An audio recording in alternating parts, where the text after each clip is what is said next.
I'm happy to join with you today, and what will go down in history is the greatest demonstration of freedom in the history of our nation. 5 score years ago, a great American, in those symbolic shadows, we stand and sign the Emancipation Proclamation. This momentous decree came as a great beacon light of hopes of a million Negro slaves, who had been sheared to flames of withering and injustice. It came as a joyous daybreak to end the long night of their captivity.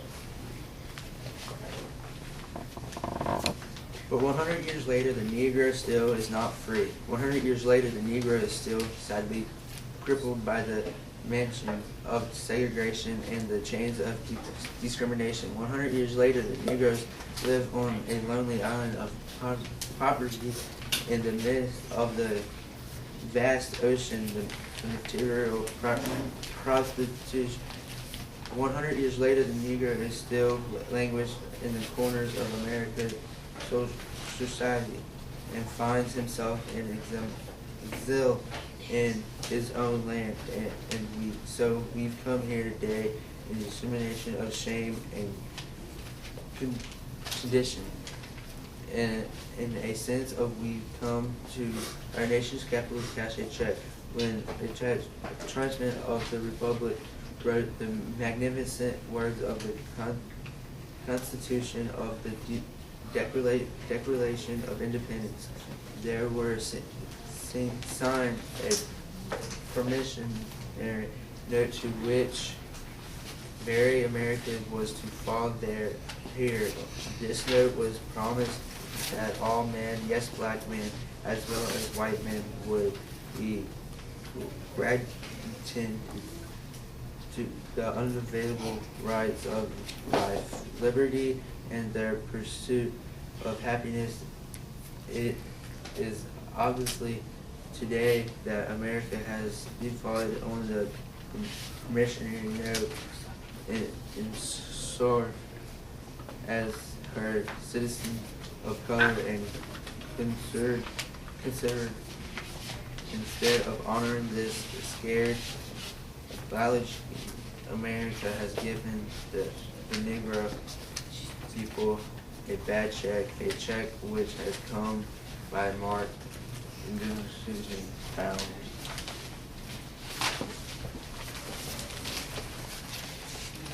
But we refuse to believe that the Bank of Justice is bankrupt. We refuse to believe that there are insufficient funds in the great vaults of opportunity of this nation, and so we've come to cash this check, a check that will give us open demands, the riches of freedom, and the security of justice. We have also come to this hallowed spot to remind America of the fierce urgency of now. This is no time to engage in the luxury of cooling off or to take the tranquilizing drug of gradualism. Now is the time to make real the promises of democracy. Now is the time to rise from the dark and desolate valley of segregation to the sunlight path of racial justice. Now is the time to lift our nation from the quicksand of racial injustice to the solid rock of brotherhood. Now is the time to make justice a reality for all of God's children. It would be cloudy for the nation to overlook our sea of the movement. The sweltering summer of Negroes' limited content will not pass until there is a degradation, autumn of freedom. And equality 1963 is not an end, but a beginning. And those who hope that the Negro need to blow off steam will now be content and will have to rude awakening. Its nation returns to business as usual. There will be neither rest or tranquility in America until the Negroes is granted his citizenship rights, and whirlwinds and revolt will continue to shake the foundation of our nation until the bright day of justice emerges. But there is something that I must say to my people who stand on the one-edged sword which leads into the powers of justice and proceeds of gaining our rightful peace. We must not be guilty of wrongful deeds. Let us not seek to satisfy our thirst of freedom by drinking from a cup of bitterness and hatred. We must forever conduct our struggle on the high plane of dignity and discipline. We must not follow the creative protest to divert into physical violence. Again and again, we must rise to the magic height of meeting physical forces and so forth.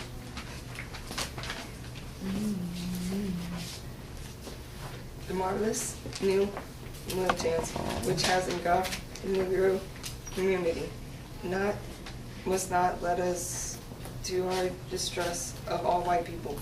For many of our white brothers we have evidenced by their presence here today have come to realize that our destiny is tied up with our destiny, and they have come to realize that our freedom is absolutely bound to our freedom. We cannot walk on. As we walk, we must make the pledge that we shall march ahead. We cannot turn our back. There are those who are asking the devotees of civil rights, when will we be satisfied? We can never be satisfied as long as the Negro is the victim of the unspeakable honor of police brutality. We can never be satisfied as long as our bodies, heavy with the fatigue of travel, cannot gain lodging in the motels of the highways and the hotels of the cities. We cannot be satisfied as long as the Negro's basic mobility is from a smaller ghetto to a larger one. We can never be satisfied as long as our children are stripped of their selfhoods and robbed of their dignity by signs stating "for whites only." We cannot be satisfied as long as Negroes in Mississippi cannot vote and a Negro in New York believes he has nothing for which to vote. No, we are not satisfied, and we will not be satisfied until justice rolls down like waters and righteousness like a mighty stream. I am not unmindful that some of you have come here out of great trials and tribulations. Some of you came fresh from narrow jail cells, and some of you have come from areas where your quest for freedom that you battered by the storms of persecution and staggered by the winds of police brutality. You have been the veterans of creative suffering. Continue to work with the faith that unearned suffering is redemptive. Go back to Mississippi, go back to Alabama, go back to South Carolina, go back to Georgia, go back to Louisiana, go back to the slums and ghettos of our northern cities, knowing that some of these situations can and will be changed. Let us wallow in the valley of despair, I say to you today, my friends. And so even though we face the difficulties of today and tomorrow, I still have a dream. It is a dream deeply rooted in the American dream. I have a dream that one day this nation will rise up and live without the true meaning of its creed. We hold these truths to be self-evident that all men are created equal. I have a dream that one day on the red hills of Georgia, the sons of former slaves and the sons of former slave owners will be able to sit down together at the table of brotherhood. I have a dream that one day even the state of Mississippi, sweltering with the heat of injustice, sweltering with the heat of oppression, will be transformed into an oasis of freedom and justice. I have a dream that my 4 little children will one day live in a nation where they will not be judged by the color of their skin, but the content of their character. I have a dream today.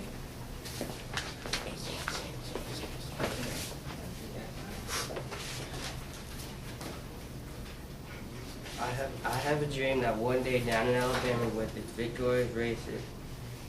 vicious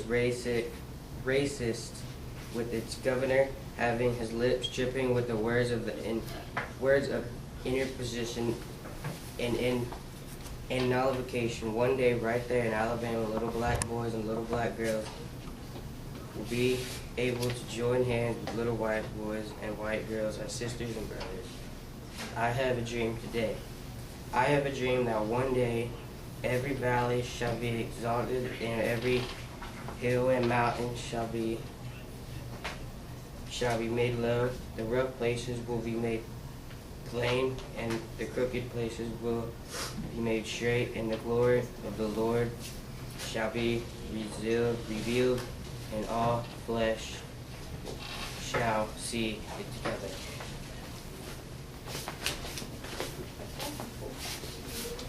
This is our hope, and this is the faith that we go back to the South with. With this faith, we will be able to hew out the mountain of despair, a stone of hope. With this faith, we will be able to transform a jangling discords of our nation to a beautiful symphony of brotherhood. With this faith, we will be able to work together, to pray together, to struggle together, to go to jail together, to stand for freedom together, knowing that there will be freedom someday.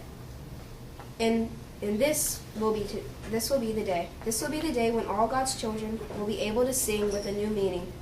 My country, 'tis of thee, sweet land of liberty. Of these I sing. Land where fathers died, land where pilgrims cried. Land from every mountainside let freedom ring. And if America is to be a great nation, it must become true. And so let freedom ring from prestigious hilltops of New Hampshire. Let freedom ring from mighty mountains of New York. Let freedom ring from hiding Alleghenies of Pennsylvania. Let freedom ring from snow-capped Rockies of Colorado. Let freedom ring from curvaceous slopes of California. And not only that, let freedom ring from Stone Mountain of Georgia. Let freedom ring from Lookout Mountain of Tennessee.